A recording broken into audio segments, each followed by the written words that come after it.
Today, we're going to discuss one of the most enigmatic figures in the Bible. His presence is mentioned briefly and sporadically, with appearances millennia before Christ's birth and reappearances thousands of years later, leaving an air of mystery. Did he live longer than Methuselah? Today, we will explore everything the Bible offers about this character named Melchizedek. I'm sure you'll be changed after watching this video. So, as usual, I ask for your like, comment, and channel subscription. Now, let's dive into the content. Melchizedek, whose name means King of Righteousness or My King is Righteous, holds a unique place in the scriptures, defying conventional categories of religious and political leaders. He doesn't fit into established molds, making him intriguing and essential for understanding faith. As we delve into the narrative of the scriptures, we discover that mentions of Melchizedek are like scattered pearls throughout biblical history, each revealing a unique aspect of his enigmatic figure. His first appearance arises in ancient times, about 2 millennia before Christ's birth, when he meets Abraham during a moment of conflict and victory. After a tumultuous battle between allied kings and the 5 monarchs of the Dead Sea, Abraham returns victorious, accompanied by his trained men after a daring pursuit to Dan in the far north. Among the oak forests of Mamre, a survivor of the terrible enemy onslaughts rushes to find Abraham, bringing urgent and impactful news. Amidst the murmur of the trees and the quietude disturbed by the urgency of the moment, Abraham hears the messenger's words, reflecting the gravity of the report. His nephew Lot had been captured during the conflicts, dragged as a prisoner along with his possessions and family. The news awakens an immeasurable fury in Abraham, compelling him to take immediate action. Gathering his men, Abraham sets out on a fearless rescue mission that would take him beyond known borders, beyond the limits of fear and hesitation. With 3 18-trained men born in his own house, he charts his course northward, marked by urgency and the hope of still finding his nephew alive. Under the veil of stars, Abraham and his men launch a bold attack, surprising the enemies on their own turf.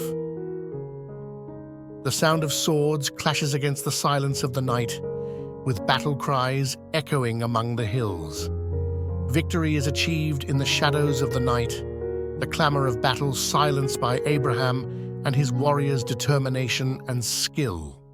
The enemies are defeated, the captives liberated, and amidst the rubble of the battle, a unique and transcendent encounter awaits Abraham. Abraham finds himself before a mysterious figure, a man shrouded in an aura of authority and serenity. Melchizedek, the king-priest of Salem, emerges from the shadows. His eyes shine with a transcendent light.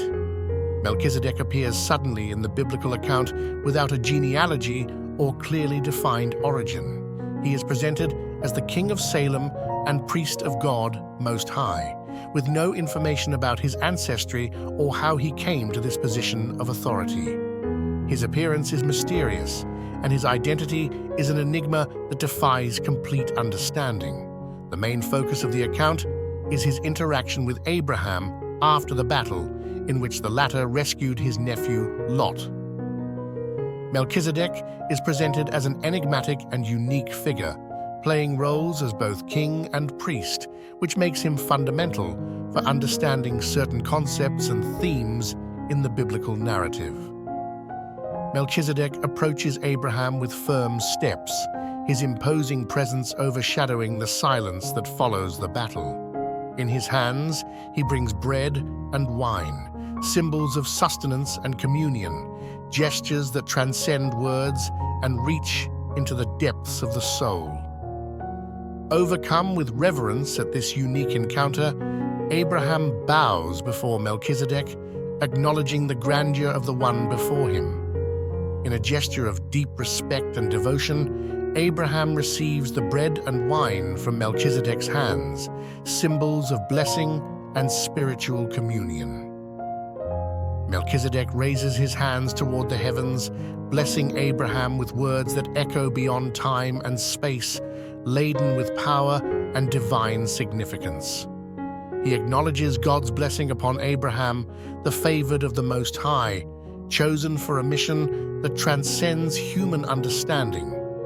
Blessed be Abram by God Most High, creator of heaven and earth, and praise be to God Most High, who delivered your enemies into your hand. Genesis 14:19-20. In the face of this scene of communion and blessing, Abraham feels a call of gratitude and reverence. In recognition and submission, he gives Melchizedek a tithe of all the treasures he had gained in battle, acknowledging the spiritual authority and blessing emanating from Melchizedek's unique figure. The tithe offered by Abraham to Melchizedek is not just an act of material generosity, but a recognition of the spiritual